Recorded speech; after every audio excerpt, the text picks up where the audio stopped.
because I'm going to lead with that right away. And hopefully that's good enough of a clap.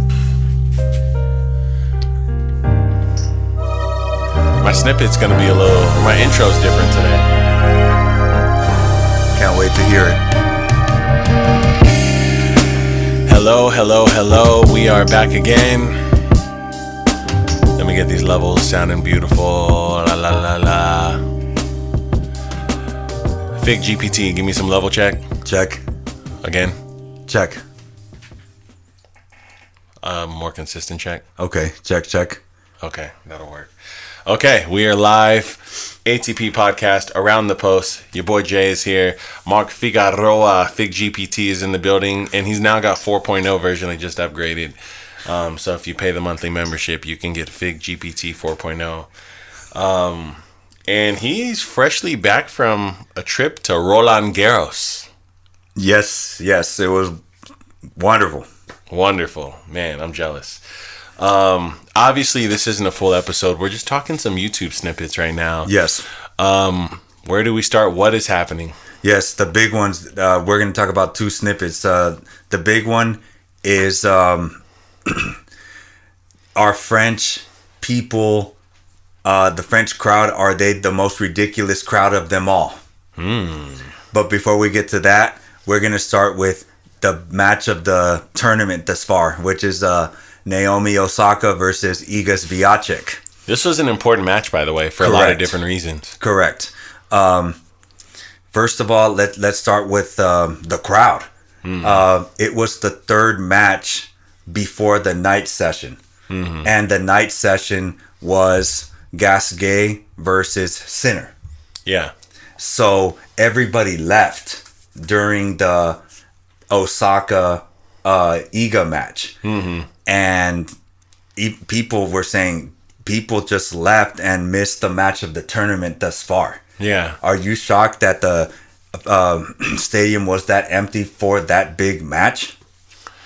A little bit shocked. I think that maybe the French fans aren't as in love with Naomi Osaka as maybe international tennis is. And I'm a little surprised at them missing an Iga match for sure. Yes, I was. Everybody was just surprised at that. Yeah. But now we're going to get to the match. Excuse me. Osaka has definitely improved her clay court game. And yes. And I am shocked that she actually lost that match. She was up 5-2 serving for the match. And then she couldn't serve it out. At the post-match interview, in the press conference, she said that since Australia, everything leading up to the U.S. Open is just cherry on top of the cake. What she's really looking for is to peak at the U.S. Open. Yeah, I heard that. What are your thoughts on that? I think she's surprising herself in that game plan she created for herself may have been her underestimating what she could accomplish this year. It seems like a lot of tennis media, tennis commentary believe in her, what she can do this year more than she does. Right. And that's a little bit funny to me. I'm not going to lie to you. I know that she's a threat, and I think she's going to get back to her best level if she's not already there. That's another conversation we'll have. But she's doing it. The number one favorite for the French Open, she just played her, and it looked like a final. It did. So I'm impressed. I think that her saying she's trying to peak at the U.S. Open is an understandable goal for someone who doesn't want to disappoint themselves. But I think she's impressing herself right now. That is true. She said that it was an honor for her to play Iga. She's been wanting this match for a while. After the match, she also said that she would love to play Iga on hard court. Oh, yeah, I heard that too. That she's a hard court baby, and that she would love the chance to play her on hard. Yeah. All right. What do you think? Do you think Osaka beats Iga on hard court? I think that we should really acquaint ourselves with the possibility of Osaka making the new Big Four. And I think that might be the headline for this video.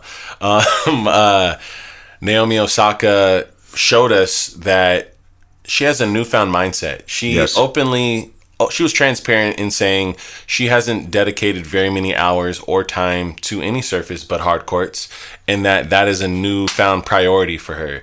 And she looks forward to putting hours in on clay, putting hours in on grass, and peaking on the hard courts as well. And I think she's really out here no longer trying to prove she can win slams. She's trying to make herself a bigger legacy than she already has. And that includes, which we've discussed, her just doing more damage off the hard courts. Right. So it's amazing to see how well she was moving on that clay against a player who opens up the court well on clay.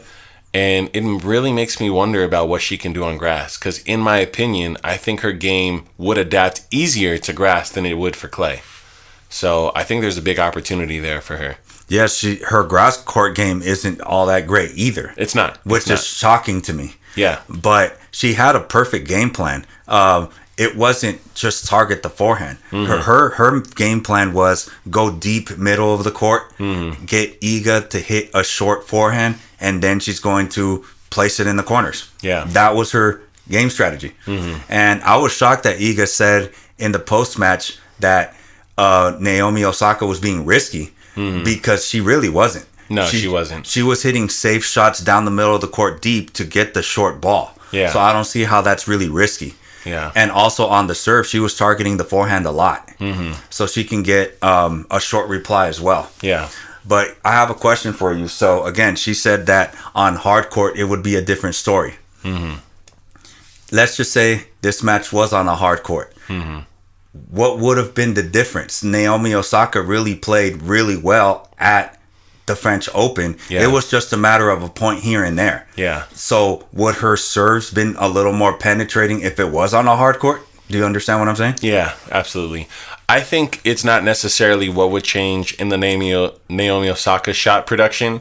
It's how less dynamic would the Iga topspin and shots be, and would Osaka be more comfortable with her movement? I think that's what it would be. I don't think Naomi Osaka's shots get better on a hard court. I really don't. I think that she hits a very similar ball on the hard court, and I think Iga's topspin is just a little bit less productive on a hard court. That's it. This is narrow margins we're talking about. Yes. You know, I don't think that the surface switch, if they're both comfortable on a surface, I don't think either of them is going to have a dramatic shift. I think that another thing to think about is Iga didn't have a lot of opportunity for analytics, observation, reference points on video of Osaka on clay. So do we get this same level of closeness if they play again on clay? Probably not. I think Iga makes some adjustments and the gap gets a little bigger on clay next time. But I do think this is a good point of reference for how they'll play on a hard court.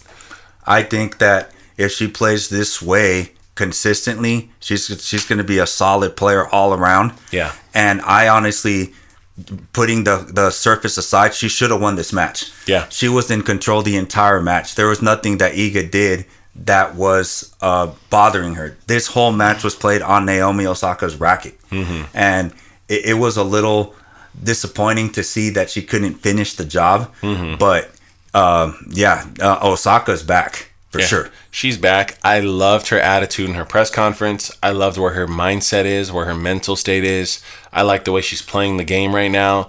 And we've kind of spoken to this already when she first made her debut. We had confidence we were getting a good version of Naomi Osaka, the mom. Yes. You know, so I really do look forward to her U.S. Open performance.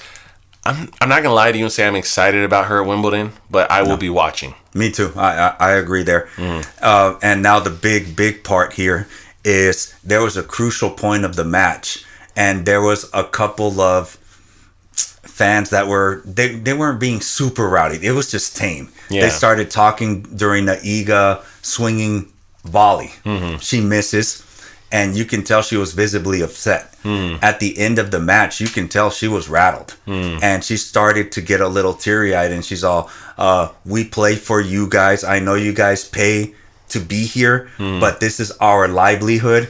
And this game was margins. Mm-hmm. And I really would appreciate it if you guys, when you guys cheer after the point, not during. Mm. She actually got a semi-ovation for that.